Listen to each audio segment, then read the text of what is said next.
Lijep pozdrav dragi moji i dobrodošli na kanal Gamela Sweetheart.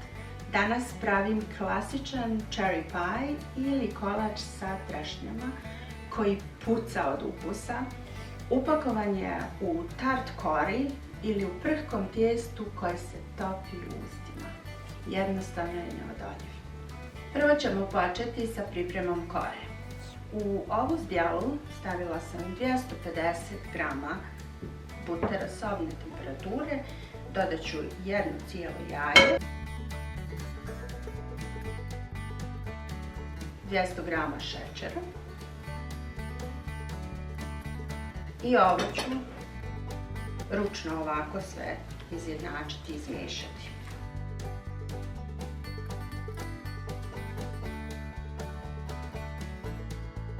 Nije potrebno da se napravi pjena kod ovih sastojaka, samo da se ovako ravnomjerno izjednači ova smjesa.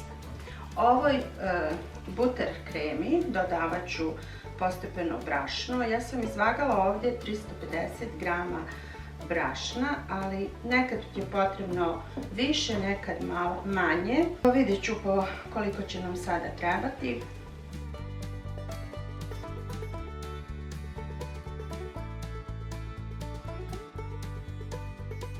Meni je tijesto dosta mekano i još malo se lijepi, zato ću dodati još malo brašna.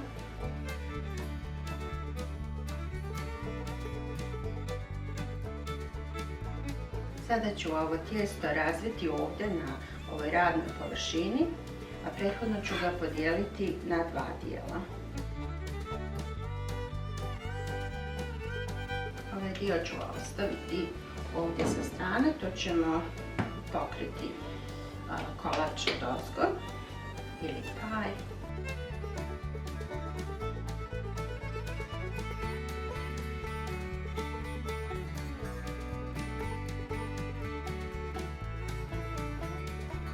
Pokušajte da ovu donju koru razvijete otprilike da je ona veća malo od vaše tepsije u kojoj ćete staviti ovaj kolač, tako da vam ove stranice otprilike jedno 5 cm okolo vire. Evo, ja sam razvukla tijesto otprilike 5 mm.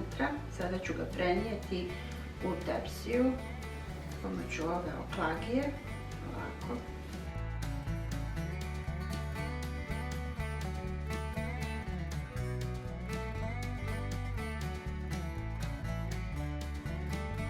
Je potrebno da ovako ovo tijesto malo podignete i spustite ga unutra da ono propadne.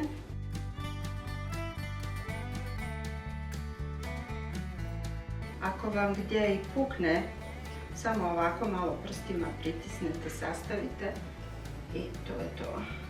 Ove ivice sada ću odstraniti.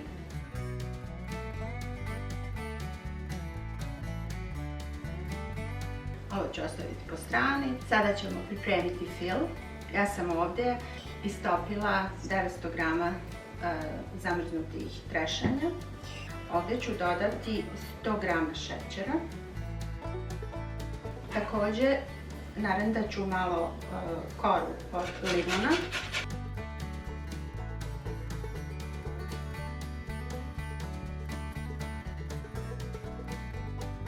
Pošto su trešnje veoma slatke, ja ću iscijediti malo limuna. Dodat ću i 3 kašike škroba, da ovo sve fino poveže i da ne bude vodeno. Sad ću sve ovo fino izmiješati. Ako budete pripremali sa svježim trešnjama, možda će vam trebati otprilike pola kile trešanja. Ja koristim ove zamrznute, njih sam također prethodno i iscijedila da ne bude previše ovoga safta.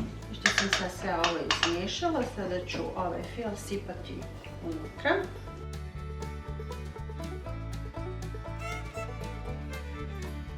Ovo je dovoljno voća za ovu tepsiju. Ako pripremate sa bilo kojim drugim voćem, a samo da može da se izravna ovdje koliko vam je potrebno. Sada ću staviti ovo sa strane.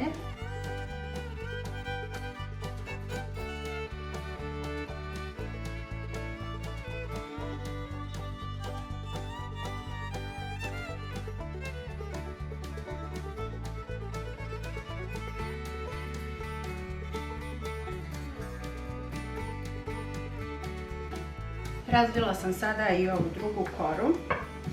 Pošto je ovo stvarno jako prhko tijesto, ako vam pođe pucati, samo ga ovako prstima malo pritisnite i sastavite. Okay. Ovu gornju koru razvijete otprilike kolika je tepsija. Ne mora previše preko da izlazi. Pošto se gornja kora treba otvoriti gore, ja ću je ovako malo ukrasiti sa ovim cvjetićima.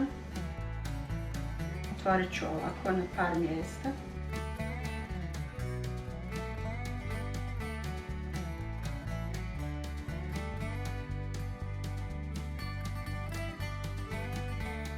Sada ću je položiti preko.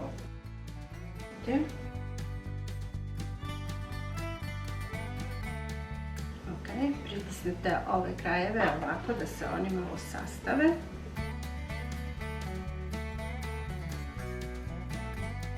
Možete ovako i prstima da malo ovu okolicu ukrasite, tako što ćete ove dvije kore, donju i gornju, sastaviti i pritisnuti ovako.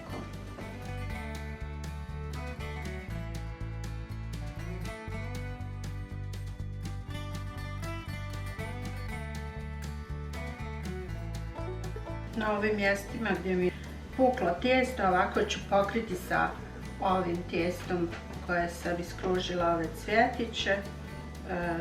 Jako je teško da se oblikuje kad je ovako prhko tijesto, ali nema veze, kolačić će biti veoma ukusan.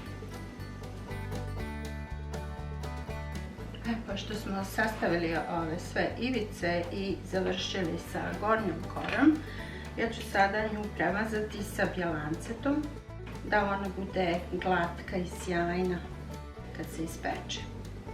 Kolač je spreman da se stavi na pečenje. Šporet sam uključila na 220 stepeni i peću ovaj kolač otprilike 15 minuta. Onda ću smanjiti šporet na 180 stepeni i nastaviti dalje da pečem 45 minuta dok korica ne porumeni i dobije lijepu svijetlu brown boju.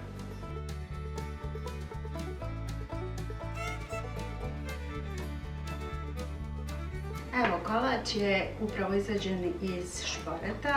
Dobio je prelijepu zlatno brown boju i sada ću ga ostaviti ovako da se malo ohladi jer je veoma vruć, tako da se neće moći ni sjeći ni jest. 3 hours later.